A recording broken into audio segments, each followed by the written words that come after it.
কি রে সারাদিন কি ফোন দেখছিস? আজকে রান্নাবান্না কিছু হবে না নাকি? দুদিন ধরে আমি করছি। যা ফোনটা রাখ, গিয়ে কিছু রান্নাবান্না কর, আজকে পাচ্ছি না আমি আর। কি শোনাচ্ছিস বলতো? আজকে তো বাবা আর বাচ্চারা খাবে না, আমি আর তুই তো তো? খাবো, করে নেব। কখন করবি তুই? সময়টা দেখেছিস কটা বাজে? খিদে পাচ্ছে তো, যা, আমি আর পারবো না আজকে করতে, তুই যা, তুই গিয়ে কর।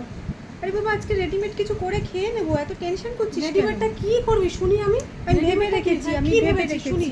কি তো ভাবনাতে কি আছে বল, কি ভেবেছিস? আজকে আমি আর তুই হ্যাঁ, চিনি মুড়ি খেয়ে নেবো। কি চিনি মুড়ি? তোর কি মাথা ব্যথা খারাপ হয়েছে? হ্যাঁ, তো কি চিনি মুড়ি হয়েছে? খেয়ে কোনো মানুষ থাকতে পারে? থাকতে পারে। তুই চেহারাটা দেখেছিস কত ওয়েটি হয়ে গেছিস? একদিন চিনি মুড়ি চুপ কর। খাবি, মেনটেন করবি। আমার তুই দরকার নেই, শোন, আমি টাইমটাও একদম ঠিক আছি না, আমার দরকার টাইমটাও নেই। সেভ হবে আর অনেকগুলো রিলসও করা যাবে। বাচ্চারাও থাকবে না, বাবাও থাকবে না, রিলস তুই বানাবো, চিনি মুড়ি খা, তুই রিলস কর, তুই যা ইচ্ছা কর, আমি চললাম বাড়ি। আরে কি রে, তোর ভালো করতে নেই? ভালো করলেও দেখ কিরম করে। হ্যাঁ। ভাল লাগে না একটা দিন চিনি